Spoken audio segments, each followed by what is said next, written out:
Hello students, welcome to our new channel nursing Bengali আড্ডা 24/7।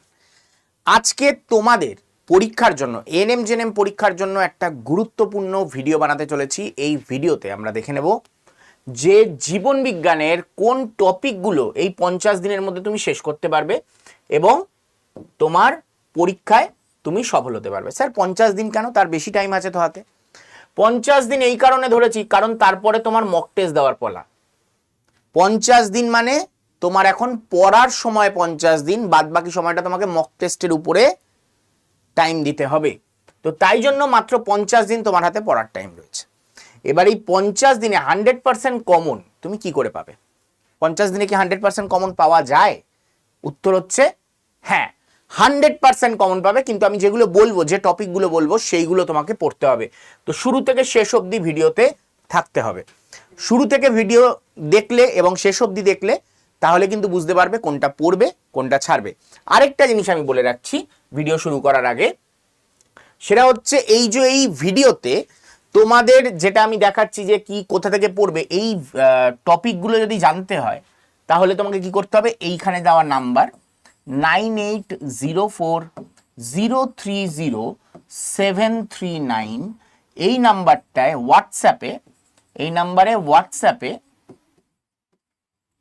Just একটা high পাঠিয়ে দেবে। এই নাম্বারে হোয়াটসঅ্যাপে জাস্ট একটা হাই পাঠিয়ে দিলেই তোমাদের পুরো নোটস বলো বা ভর্তি হওয়ার জন্য যা ডিটেলস সবকিছু এখানে পেয়ে যাবে। এই হোয়াটসঅ্যাপ গ্রুপে খালি মানে জয়েন করে যাও এবং রেগুলার ক্লাসও পেয়ে যাবে এখানে। তো চলো শুরু করা যাক, কি পড়বে কি পড়বে না। তো সবার প্রথমে আসছি সিলেবাসের একেবারে ব্লু প্রিন্ট অনুযায়ী। আমরা যদি দেখি, জীবন ও তার বৈচিত্র্য একটা চ্যাপ্টার, জীবন সংগঠনের স্তর, শারীরবৃত্তীয় প্রক্রিয়া, উদ্ভিদ এবং মানবের, এবং জীববিদ্যা ও মানব কল্যাণ। এই চারটে জায়গা তোমাকে একটু ভালো করে জোর দিতে হবে নবম শ্রেণীর ক্ষেত্রে, এবং দশম শ্রেণীর ক্ষেত্রে আমরা চারটে যে পার্টে জোর দেবো, যদিও বা 5টা আছে, চারটের মধ্যে জোর দেবো বেশি। জীবজগতের নিয়ন্ত্রণ ও সমন্বয়, জীবনের প্রবাহমানতা, বংশগতি অভিব্যক্তি এবং পরিবেশ ও তার সম্পদ, এর উপরে আমরা কিন্তু জোর দেব। এইবার দেখো কি কি টপিক পড়বে। দেখো কোয়েশ্চেন কি আসবে পরীক্ষায় কখনো বলা যায় না, টপিক বলা যেতে পারে যে এই টপিকগুলো তুমি মিস করে যাচ্ছ না, তো সেই টপিকগুলোকে ভালো করে দেখে নাও। যেমন হট ডাইলিউট সুপের ব্যাপারে তোমাকে জানতে হবে, কোয়াসারভেট, মাইক্রোস্ফিয়ার, এইগুলোর ব্যাপারে তোমার ধারণা থাকতে হবে। এখান থেকে কিছু কোয়েশ্চেন কিন্তু এই বছর পরীক্ষায় প্রবল সম্ভাবনা আসার। এর উপরে আমি ক্লাসও নিয়েছি, সেই ক্লাসও তোমরা দেখে নিতে পারো। এবার চলে আসো প্রোটোসেল এবং বায়োজেনেসিস, এর উপরেও তোমার প্রশ্ন আসতে পারে। এছাড়া যদি আমরা শ্রেণীবিন্যাসের দিকে যাই, ট্যাক্সোনমিক, হায়ারার্কি, 5 কিংডম ক্লাসিফিকেশন, উদ্ভিদ রাজ্য এবং প্রাণী রাজ্যর ডিটেলস কিন্তু তোমাদের পড়তেই হবে, কোনো বিকল্প নেই এর। তো এই টপিকগুলো তোমাকে দেখতে হবে। এইবার চলে আসো তারপরে জীবন সংগঠনের স্তর। এই জীবন সংগঠনের স্তরের থেকে কি কি জায়গার উপরে জোর দেবে? কার্বোহাইড্রেট, প্রোটিন, ফ্যাট, এগুলোর ব্যাপারে জানতে হবে। নিউক্লিওটাইড, নিউক্লিওসাইডের ব্যাপারে জানতে হবে। অ্যামাইনো অ্যাসিড, ফ্যাটি অ্যাসিডের এক্সাম্পলগুলোকে জানতে হবে। তারপর ডিএনএ, আরএনএ এর ব্যাপারে পুরো ডিটেলসটা জানতে হবে, এবং ভিটামিন ও তার অভাবজনিত লক্ষণগুলো তোমাদের পড়তে হবে। এই টপিকগুলো তোমাকে পড়তে হবে। আর ভেবে দেখো, প্রত্যেকটা টপিক পড়তে তোমার খুব জোর 10 মিনিট করে লাগবে। তো আগেও আমি যদি দেখে থাকি এখানে কতগুলো টপিক রয়েছে, 10 মিনিট করেও যদি ধরো, যদিও বা এগুলোতে 10 মিনিট লাগবে না, তবুও আমি যদি ধরি 9খানা টপিক, এই হ্যাঁ, তবে 8 আর 9 পড়তে অনেকটা টাইম লাগবে। এই 7খানা টপিক পড়তে তোমার খুব বেশি হলে 1 ঘন্টা লাগবে, খুব বেশি। আর এইটা পড়তে তোমার 3 থেকে 4 ঘন্টা লাগবে। তো আমি যদি দেখি যে এই চ্যাপ্টারটা এইখানে যা যা আছে সব পড়তে খুব বেশি হলে তোমার 4 ঘন্টা লাগবে, 4 আওয়ার্স। 4 আওয়ার্সে তুমি ইজিলি এই পার্টটা শেষ করে নিতে পারবে। এইবার যদি এই দিকে চলে আসি, এইগুলো পড়ার জন্য তোমার খুব বেশি হলে এই পার্টটা, এই পেজে কত ঘন্টা লাগবে সেটাও আমি বলে দেবো, ঠিক আছে? পুরো A to Z কিন্তু দেখবে, তো তুমি বুঝতে পারবে যে খুব কম সময় সিলেবাস শেষ করে নেওয়া সম্ভব। কোষ পর্দা ও কোষ প্রাচীর, কোষ অঙ্গাণুগুলো পড়তে অনেকটা টাইম লাগবে, এই পার্টটা পড়তে অনেকটাই টাইম লাগবে। যেমন প্রোক্যারিওটিক কোষ, ইউক্যারিওটিক কোষ, এদের পার্থক্যগুলো, উদ্ভিদ কোষ এবং প্রাণী কোষের পার্থক্যগুলো, এইগুলো তোমার দেখতেই টোটাল জীবন সংগঠনের স্তর এবং এইখানে পুরো জিনিসটা দেখতে তোমার মোটামুটি 6 থেকে 7 ঘন্টা লাগবে, ঠিক আছে? 6 থেকে 7 ঘন্টা। ওকে, এইবার আসছি নেক্সট পার্ট। স্যার একদিনে একটানা 6 থেকে 7 ঘন্টা, আমি বলে দেবো তোমাকে লাস্টে কতক্ষণ তোমার লাগছে। উদ্ভিদ কলার ব্যাপারে পড়তে হবে, এটা পড়তে তোমার মানে 1-1.5 ঘন্টা লাগবে। আবরণী কলা, পেশি কলা, স্নায়ু কলা এগুলো পড়তেও 1-1.5 ঘন্টা লাগবে, এবং মানব অঙ্গ সমূহ পড়তেও 1-1.5 ঘন্টা লাগবে। তো খুব বেশি হলে এইখানে তোমার 3 ঘন্টার বেশি তোমার সময় লাগবে না এই পুরো পার্টটাকে শেষ করতে। খুবই ইজি পার্ট, কোনো অসুবিধা হবে না। এইবার চলে আসো সালোক সংশ্লেষ, তারপরে শ্বসন, এইগুলোর ক্ষেত্রে তোমরা এখানে দেখতে পাচ্ছ সালোক সংশ্লেষ বিক্রিয়া, সালোক সংশ্লেষের স্থান এবং উপাদান, শোষণ বর্ণালী, কার্যবর্ণালী, আলোক দশা, অন্ধকার দশা, কেলভিন চক্রের উপাদান, এইগুলো পড়লেই তোমার এই পার্টটা কমপ্লিট হয়ে যাবে। খনিজ পুষ্টির মধ্যে nitrogen, sulphur, phosphorus, calcium, magnesium, লোহা, বোরন, মলিবডেনাম, এইগুলোর অভাবজনিত রোগ, উদ্ভিদের ক্ষেত্রে কি প্রাণীর ক্ষেত্রে কি বোথ দুটোই দেখে রাখতে হবে। এবং তার সাথে পরিবহন এবং বাষ্পমোচন, বাষ্পমোচন স্থান, প্রভাবক, নিষ্ক্রিয় সক্রিয় পরিবহন এবং রসের উৎস্রোত, এইগুলোর ব্যাপারে কিন্তু ভালো রকম ভাবে পড়তে হবে।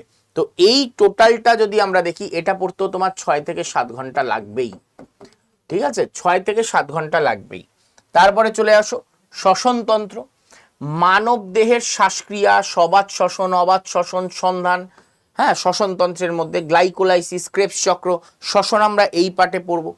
আর কি পুষ্টি পদ্ধতি, স্বভোজী, পরভোজী, পরজীবী, মিথজীবী, মিতজীবী, কপ্রোফ্যাগি, রক্তভোজী, হ্যাঁ, হলজৈক পুষ্টি, পৌষ্টিকতন্ত্র, এই সব কটা টপিক তোমাকে ভালো করে পড়তে হবে যদি এই পরীক্ষায় কমন পেতে হয়। তো এই দুটো মিলিয়ে তোমার 5 থেকে 6 ঘন্টা কিন্তু টাইম বেরিয়ে যাবে, 5 to 6 আওয়ার্স তোমার টাইম বেরোবে।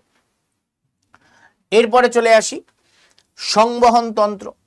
সংবহন তন্ত্র মধ্যে সংবহন তন্ত্রের ব্যাপারে পড়তে হবে ডিটেলস, রক্ততঞ্চন ফ্যাক্টরগুলোকে পড়তে হবে, হৃৎপিণ্ড এবং বিভিন্ন প্রকোষ্ঠ, কপাটিকা এগুলোর ব্যাপারে জানতে হবে, রক্ত সঞ্চালনের ব্যাপারে জানতে হবে। আর রেচন পদ্ধতিতে উদ্ভিদ দেহে রেচন পদ্ধতি তোমাকে জানতে হবে, নাইট্রোজেন বিহীন রেচন পদার্থ কোনগুলো সেটা জানতে হবে, এবং মানব দেহের রেচন তন্ত্র পুরোটা পড়তে হবে, ছাড়া যাবে না। তো এইখানে তোমার পড়তে কিন্তু 10 থেকে 12 ঘন্টা লেগে যাবে, 10 to 12 hours. Sir 10 to 12 hours টানা পড়তে হবে? আমি আবারও বলছি না, ওকে। এরপর আসছি, এটা ভুল করে লেখা হয়েছে, রোগ ও অনাক্রম্যতা হবে। হ্যাঁ, অনাক্রম্যতা, অ্যান্টিজেন অ্যান্টিবডি, টিকা প্রস্তুতি, রোগ ও তার জীবাণু, বায়ো ফার্টিলাইজার, এইগুলোর ব্যাপারে তোমাকে জানতে হবে, বাস্তুতন্ত্র, প্রাকৃতিক সম্পদ ও তার ব্যবহার, এইগুলোর ব্যাপারে জানতে হবে। এইগুলো পড়তে তোমার খুব যে বেশি সময় লাগবে তা নয়, এগুলো পড়তে তোমার 3 ঘন্টা মোর দ্যান এনাফ। তো আমরা যদি দেখি মোটমাট কি কি পড়তে হচ্ছে, দেখো সব কিন্তু আমি পড়তে বলছি না, বেছে বেছে এই জায়গাগুলো খালি পড়ো, তাহলেই তোমার পরীক্ষায় 100% কমন তুমি পেয়ে যাবে। উদ্ভিদের নিয়ন্ত্রণ কি বলছে, উদ্ভিদের চলন ও তার প্রকারভেদ, উদ্ভিদ হরমোন ও তার কাজ, ক্লাস 10-এর ক্ষেত্রে এই জিনিসগুলো পড়বে। আর তার সাথে মানব হরমোন ও তার কাজ, স্নায়ুতন্ত্র, বিভিন্ন প্রাকৃতিক গমন পদ্ধতি। স্নায়ুতন্ত্র অনেক বড় জায়গা, কিন্তু ছাড়া কিছুই যাবে না, ব্রেনও পড়তে হবে, নার্ভও পড়তে হবে, সব পড়তে হবে। স্নায়ুতন্ত্র আর এই হরমোনের ক্ষেত্রে আমি কিচ্ছু ছাড়তে বলতে পারবো না, পুরোটা তোমাকে দেখে যেতে হবে। হিউম্যান ফিজিওলজি সম্পূর্ণটা দেখে যেতে হবে, হিউম্যান ফিজিওলজি থেকে ছাড়ার কোনো জায়গা নেই। তবে এইটা যেহেতু বিশাল বড় চ্যাপ্টার, এইটা পড়তে তোমার কিন্তু 15 থেকে 16 ঘন্টা বা 18 ঘন্টা লাগবে, 15 to 18 আওয়ার্স তোমাকে এর পিছনে ইনভেস্ট করতে হবে, ঠিক আছে। এইবার চলে আসো তার পরের পয়েন্টে। এইবার চলে আসো তারপরে আমরা যদি দেখি যে কোষ এবং কোষ বিভাজন, কোষ আমরা আগে পড়ে নিয়েছি, এই পার্টে কি থাকে, কোষ বিভাজন, কোষ চক্র, ক্রোমোজোমের গঠন, বৃদ্ধি ও বিকাশ, এইগুলোর ব্যাপারে তোমাকে এখানে পড়তে হবে। হ্যাঁ, তো কোষ চক্র, ক্রোমোজোমের গঠন, বৃদ্ধি ও বিকাশ এইগুলো, এবং তার সাথে কোষ বিভাজন, তোমাকে ভালো করে কোষ বিভাজনের ব্যাপারে দেখতে হবে। এছাড়া জীবের প্রবাহমানতা, জনন যেটাকে আমরা বলছি, এটার ক্ষেত্রে যৌন জনন পদ্ধতি, অযৌন জনন পদ্ধতি, এটার ব্যাপারে তোমাদের নজরে রাখতে হবে। এবং তার সাথে কৃত্রিম ও বিশেষ পদ্ধতি যেগুলো, কলম করা, মাইক্রোপ্রোপাগেশন কি, ফার্নের জনুক্রম, এইগুলো কিন্তু ভালো করে দেখতে হবে, এখান থেকে খুঁটিয়ে খুঁটিয়ে কোয়েশ্চেন আসে। এবং পুষ্পের গঠন তোমাদের যেমন পড়িয়েছিলাম, পরাগযোগ, এইগুলো কিন্তু ভালো করে দেখতে হবে। এবার চলে আসছি নেক্সট পার্ট, সেটা হচ্ছে বংশগতি এবং অভিব্যক্তি। বংশগতিতে কি বলছে, এক সংকর জনন, দ্বিসংকর জনন, জিনগত রোগ, এইগুলোর ব্যাপারে তোমাকে এই চ্যাপ্টারে পড়তে হয়। এছাড়া অভিব্যক্তির ক্ষেত্রে ল্যামার্কবাদ, ডারউইনবাদ, জীবাশ্ম ঘটিত প্রমাণ, মানে ঘোড়া যেটাকে আমরা বলে থাকি, ঘোড়ার এক্সাম্পল দিয়ে কোয়েশ্চেন আসে, মানে ঘোড়াটাই বেশি জোর দিয়ে পড়বে। আর সমবৃত্তি অঙ্গ, সমসমস্ত অঙ্গ এবং নিষ্ক্রিয় অঙ্গও দেখে রাখবে। এইগুলো কিন্তু খুব খুব ইম্পর্টেন্ট, পরীক্ষায় কোয়েশ্চেন দেবেই দেবে। পরিবেশের চক্র ও বিপদ, এইগুলোর থেকে কি করবে, নাইট্রোজেন চক্র, ব্যাকটেরিয়া, পরিবেশ দূষণ পদার্থ, হ্যাঁ, ভাইরাস, ব্যাকটেরিয়া, ছত্রাক, প্রোটোজোয়া ঘটিত রোগগুলো পড়তে হবে এবং ইউট্রফিকেশনের ব্যাপারে জানতে হবে। অপরদিকে সংরক্ষণের এখান থেকে জীব বৈচিত্র্যের হটস্পট, জীব বৈচিত্র্যের সংরক্ষণ, ইনসিটু এক্সিটু সংরক্ষণ, জেএফএমপিবিআর এবং ব্যাঘ্র প্রকল্প, এর উপরে তোমাকে জোর দিতে হবে। তো আমরা যদি দেখি, আমরা দেখতে পাবো কি 100% সিলেবাস কমপ্লিট হবে যদি তুমি নবম শ্রেণীর মাইক্রো লেভেল, অণু, কোষ, কলা, যদি দশম শ্রেণীর স্নায়ু, হরমোন, কোষ বিভাজন, এইগুলো যে মেন টপিক, এগুলোর উপরে বেশি জোর থাকবে, ঠিক আছে। নবম শ্রেণীর মাইক্রো লেভেলে আমরা দেখতে পাবো উদ্ভিদ এবং মানব শরীর বৃত্তীয় প্রক্রিয়া যেটা, এবং দশম শ্রেণীর ক্ষেত্রে পরিবেশ সংরক্ষণ এবং অভিব্যক্তি, এইগুলোর উপরে যদি জোর রাখো, এইগুলোর থেকে সব থেকে বেশি কোয়েশ্চেন এসছে। এই লাস্টের যে পেজটা বললাম, এখান থেকে সব থেকে বেশি কোয়েশ্চেন এসছে। এবং আমি যদি ওভারঅল দেখি, তুমি যদি বাড়িতে সেলফ স্টাডিও করছো, খুব আমি যে টাইম অনুযায়ী দেখালাম, খুব বেশি হলে 80 ঘন্টা লাগবে তোমার শেষ হতে, 80 আওয়ার্স। স্যার 80 ঘন্টা মানে তো স্যার 3 দিনে 4 দিনেই শেষ হয়ে যাবে না। কেউ বলছে না তুমি সারাদিন বসে খালি পড়েই যাও, 4 ঘন্টা করে, তোমার এটা শেষ হতে 20 দিন টাইম নাও, 20 দিন, 20 ডেজ, ঠিক আছে। সারাদিন কি এটাই পড়বে, আর কিছু করবে না? তোমাকে ফিজিক্যাল সায়েন্স পড়তে হবে, তোমাকে তোমার ম্যাথ করতে হবে, ইংলিশ করতে হবে। তো এটার পিছনে তোমার খুব বেশি হলে 4 ঘন্টা এভরিডে, 20 দিনে সিলেবাস শেষ। আরও যদি ডিভাইড করে নাও, 40 দিনে 2 ঘন্টা করে পড়ো, 40 দিন আরামসে সিলেবাস শেষ হবে। তো এইভাবে তোমাদের কিন্তু মানে পড়ে যেতে হবে। এবং আবারও আরেকটাই কথা বলবো, যে যদি এই নোটসটা পেতে হয় এবং আরও কিছু হেল্প লাগে, সেটা পেড ব্যাচে ভর্তির ব্যাপারে হোক বা ডিটেল জানার ব্যাপারে হোক, ক্লাসের জন্য হোক, ফ্রি ক্লাসের জন্য, জাস্ট এই নাম্বার 9804030739, এই নাম্বারটায় জাস্ট হোয়াটসঅ্যাপে একটা হাই লিখে পাঠিয়ে দাও, ব্যাস কাজ শেষ তোমার। তারপরে সব ডিটেলস তুমি পেয়ে যাবে এখানে। তো দেখা হচ্ছে তোমাদের সাথে নেক্সট কোনো ভিডিওতে, ততক্ষণের জন্য টাটা, গুড বাই, বিদায়।